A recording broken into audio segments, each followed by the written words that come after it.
J'ai le goût de vous parler aujourd'hui de l'application du feng shui dans l'écriture et les études. Alors, je vous raconte un fait vécu.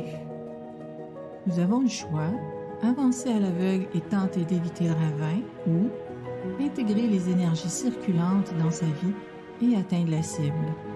Utiliser les énergies circulantes de sa demeure, c'est vivre sur le chemin de la réussite dans toute sa splendeur.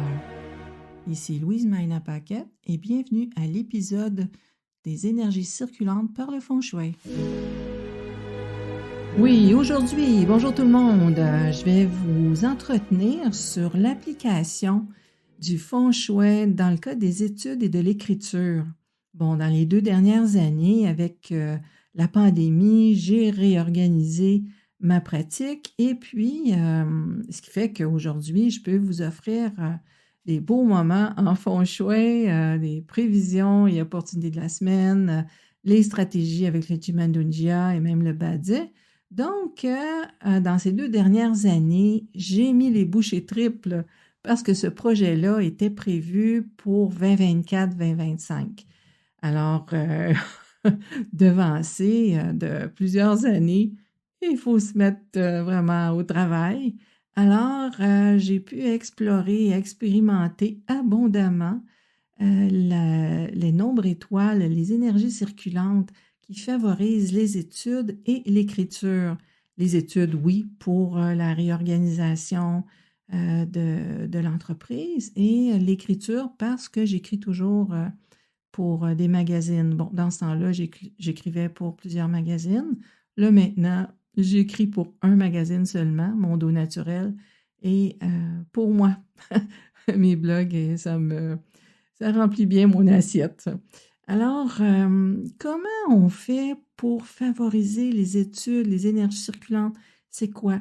Bon, il faut savoir que chaque nombre étoile a son rôle. Hein, nous, en tant qu'être humain, dans la vie, on a chacun nos créneaux. Hein. Il y a des avenues où est-ce qu'on a plus de facilité que d'autres. Mais pour les énergies circulantes, c'est pareil. Donc, qu'est-ce qui va favoriser les études? C'est le nombre étoile 4. Le nombre étoile 4, surtout quand il est en compagnie du nombre étoile 1. Mais bon, on va garder ça simple. Et le nombre étoile 4, cette année, en 2022, il va passer dans le secteur sud-est. À tous les mois, oui, les énergies changent. Toutefois, là, je vous parle de l'énergie annuelle.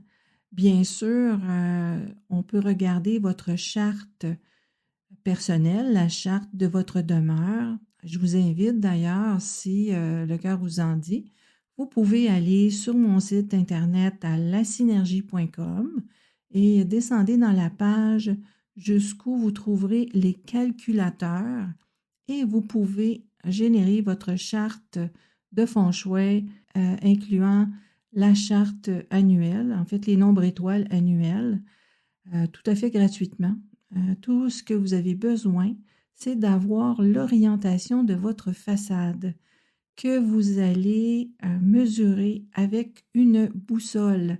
Dans nos cellulaires, on a toutes des boussoles maintenant. Il suffit que la boussole soit bien calibrée. Hein? Vous vous assurez que la boussole vous montre haute fidélité ou un synonyme et que le roulis soit à 0, 0. Le roulis, c'est quoi?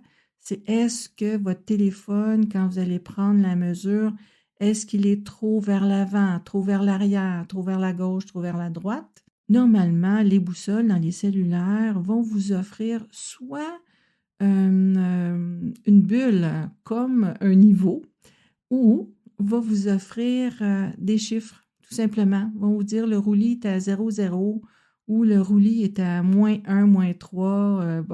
Donc, vous vous assurez que votre téléphone est bien droit et bien de niveau avant de saisir les degrés de votre façade. Donc, comment on définit une façade? On la définit par le côté où la fenestration est la plus abondante, où est-ce que vous avez une vision la plus loin possible. C'est pas toujours évident, surtout quand on reste en milieu urbain. Mais bref, vous irez avec le côté où il y a le plus de fenestration. Et ensuite, si vous avez, on va dire que vous avez 2 côtés à votre maison qui a beaucoup de fenestration, vous allez choisir en premier le côté où la rue est la plus achalandée. C'est comme ça qu'on va définir la façade et non pas là où est la porte, parce qu'il y a des gens qui ont les portes de demeure sur le côté, des portes, différents endroits ne rentrent pas nécessairement par la façade.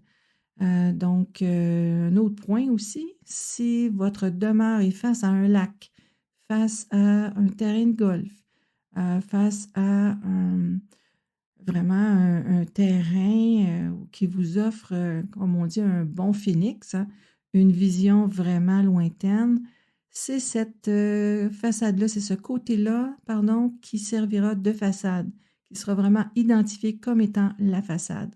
Peu importe si la rue passe à... Vous allez peut-être dire, bon, ah oui, mais là, il y a une rue qui passe en avant de chez moi, puis le lac est à l'arrière de chez nous. Le lac, le côté du lac devient votre façade et le côté où la rue passe devient l'assise. Et c'est comme ça qu'on va définir où est la façade d'une demeure, comment on va décider quel est le côté de la maison qu'on va utiliser comme façade. Donc, maintenant que vous savez identifier la façade, que vous allez prendre votre cellulaire, la boussole, pardon, de votre cellulaire pour identifier l'orientation de votre façade, il suffit maintenant tout simplement de vous placer à l'extérieur, au centre de votre maison. Que pour les immeubles à logement, on va utiliser l'entrée principale de l'immeuble comme façade, peu importe où se situe votre appartement ou votre condo dans l'immeuble. Donc, voilà, vous avez les consignes, vous avez simplement qu'à prendre l'orientation, noter les chiffres, aller dans mon site, lasynergie.com, les calculateurs et choisir feng shui. Tout simplement, vous allez cliquer là-dessus, ça va vous amener à une autre page où vous allez entrer vos informations et ça va générer pour vous la charte natale de votre demeure, incluant les nombres étoiles de l'année 2022. Donc, si on revient aux études et à l'écriture, en 2022, le nombre étoile 4 réside au sud-est. Donc, si vous avez des études à faire, que ce soit formation continue ou que ce soit les enfants qui sont à l'école, c'est pareil, hein, il n'y a pas de différence essentielle. Autant comme si vous avez de l'écriture à faire, vous asseoir au secteur sud-est pour vous mettre en action dans cette activité-là, vous allez vraiment voir la différence. Moi, je l'ai exploré pendant 2 ans, là, être en formation, à écrire des articles, et vraiment, ça a fait toute la différence. C'était très efficace, donc je peux vous le recommander avec confiance. Vous ne serez pas déçus. Si maintenant votre secteur sud-est se trouve dans un endroit inapproprié pour y passer des activités, hein, ça peut être une place de rangement ou, mon Dieu, les toilettes, c'est moins évident d'aller étudier dans les toilettes, c'est pas très pratique. Vous pouvez vous inscrire à ma communauté et dans cet espace-là, j'offre des informations pour justement vous guider dans des cas comme ça. Vous aimez ce que je vous présente? Vous voulez en savoir plus? Je vous invite à me rejoindre sur Telegram à Phénix et Dragon au quotidien. Vous trouverez le lien dans la description de l'épisode. À très vite!